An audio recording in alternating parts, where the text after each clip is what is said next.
জামালপুরের দেওয়ানগঞ্জ উপজেলার বাহাদুরাবাদ ইউনিয়নের দফাদারের ঘাটে নদীতে গোসল করতে গিয়ে নিখোঁজ হয়েছে ৬ বছরের শিশু মোহাম্মদ রোহান।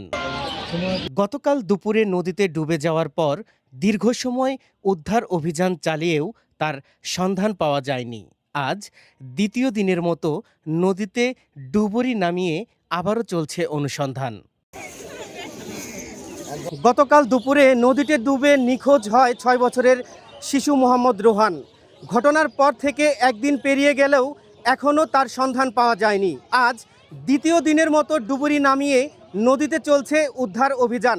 রোহানকে জীবিত কিংবা তার মরদেহ উদ্ধার না হওয়া পর্যন্ত অভিযান অব্যাহত থাকবে বলে জানিয়েছেন উদ্ধারকারী দল। কালকে দুপুর 1:30 আমার ছেলে নদীতে গোসল করে আসছে, দোয়াদারা ঘাটে ব্রহ্মপুত্র নদীতে গোসল করে আসছে। গোসল করতে করতে তলায় গেছে।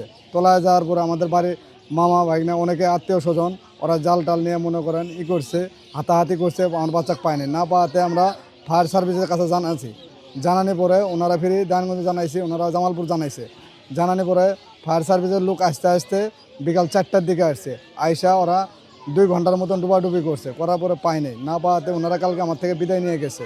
আমাকে আশ্বাস দিয়ে গেছিলো ওই আজকে সকালে 9টা থেকে 10টার মধ্যে যদি আপনার বাচ্চা না পাওয়া যায় তাহলে ইমিডিয়েটলি আমাদেরকে জানাবেন, আমরা পুনরায় ব্যবস্থা নেব।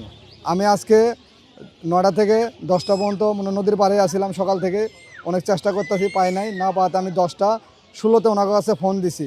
ফোন দেওয়ার পর ওনারা আমাকে বলতেছে ওই তোমার বাচ্চার জন্য আমরা কালকে অনেক চেষ্টা করছি, পাই নাই, ওর জন্য আমরা মাঠ ক্লোজ করে আসছি। আমি ঢাকায় উপরের লেভেলে জানাইছি, জানানি পরে আজকে ওনারা উপরের লেভেল থেকে লোক পাঠাইছে। পাঠানি পরে ওনারা ডুবারির লোক আজকেও জামালপুর থেকে আস্তে আস্তে 5টা বাচ্চা এইমাত্র নামছে। আমার ছেলেকে উদ্ধার করার জন্য কাজ চলতেছে নদীতে। আমি সরকারের কাছে প্রার্থনা করি যাতে ওনাদের সরকারি লোক ডুবারির দল আমার ছেলেকে মৃত হোক জীবিত হোক যেভাবে হোক আমার ছেলেকে যাতে আমাকে কাছে দিতে পারে এনে, এটা আমি সরকারের কাছে আবেদন করি। আমি যাতে আমার বাচ্চাটাকে নিয়ে আমি না ধোয়া মাটি দিতে পারি।